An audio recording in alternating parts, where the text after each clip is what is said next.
এই মক্কার অপর প্রান্তে পাহাড়ের অপদেশে, পাহাড়ের পাদদেশে তোমাদের শত্রু বাহিনী ওত পেতে বসে আছে, যেই কোনো মুহূর্তে মক্কায় আক্রমণ করে তছনছ করে দেবে। বিশ্বাস করবে কিনা? মক্কার সব নেতারা বলল অবশ্যই বিশ্বাস করব, কারণ মা জাররাবনাকা কাযিবান কত্তু, আমরা আপনার থেকে কখনো মিথ্যা শুনি নাই। এইবারে আল্লাহর নবী প্রশ্ন করলেন, আমি যদি তোমাদেরকে একটা কথা বলতে বলি, লাউ কুলতুম কালিমাতান ওয়াহিদাতান, তোমরা যদি একটা কথা বিশ্বাস করতে পারো, একটা কথা মেনে নাও, কয়টা কথা?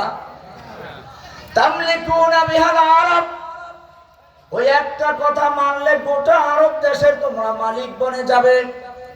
ওয়া তাদিনু লাকুমুল আজম, অনারব বিশ্ব তোমাদের দিন গ্রহণ করবে, তোমাদের ধর্ম গ্রহণ করবে। কয়টা কথা? মক্কার নেতারা খুশি। আবু জাহেল লাভ দিতে বলে, এমন কথা একটা কেন, 10টা বলো, তাড়াতাড়ি বলো। এইবারে খেলাটা কেমনে হয় দেখেন।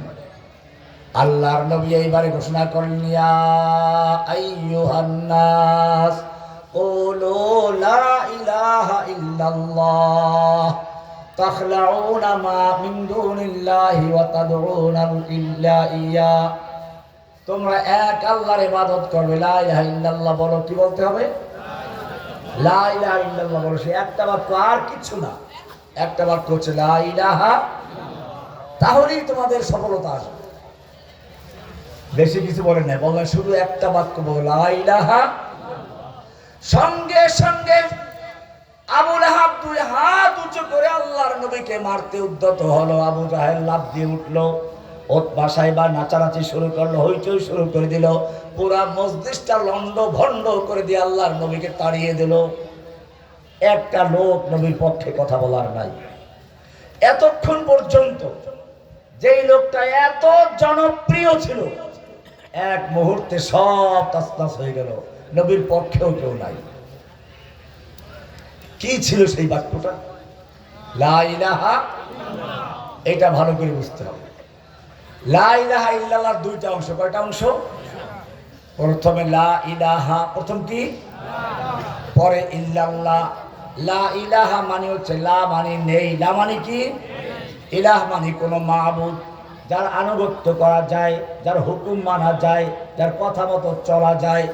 লা ইলাহা, কোনো ইলাহ নেই, কোনো মাবুদ নেই, নেই কোনো সন্তান দাতা, নেই কোনো ইবাদত পাওয়ার উপযুক্ত, নেই কোনো আইনদাতা বিধানদাতা, নেই কোনো ক্ষমতার মালিক।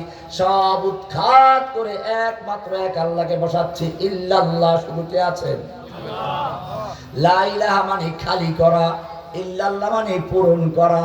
লা ইলাহা মানে হচ্ছে বাদ দেওয়া, ইল্লাল্লাহ মানে হচ্ছে গ্রহণ করা। কয়টা অংশ হলো? 2টা। উদাহরণস্বরূপ, একটা পুরাতন বিল্ডিং এ রং করতে গেলে মানুষ প্রথমে কি করে?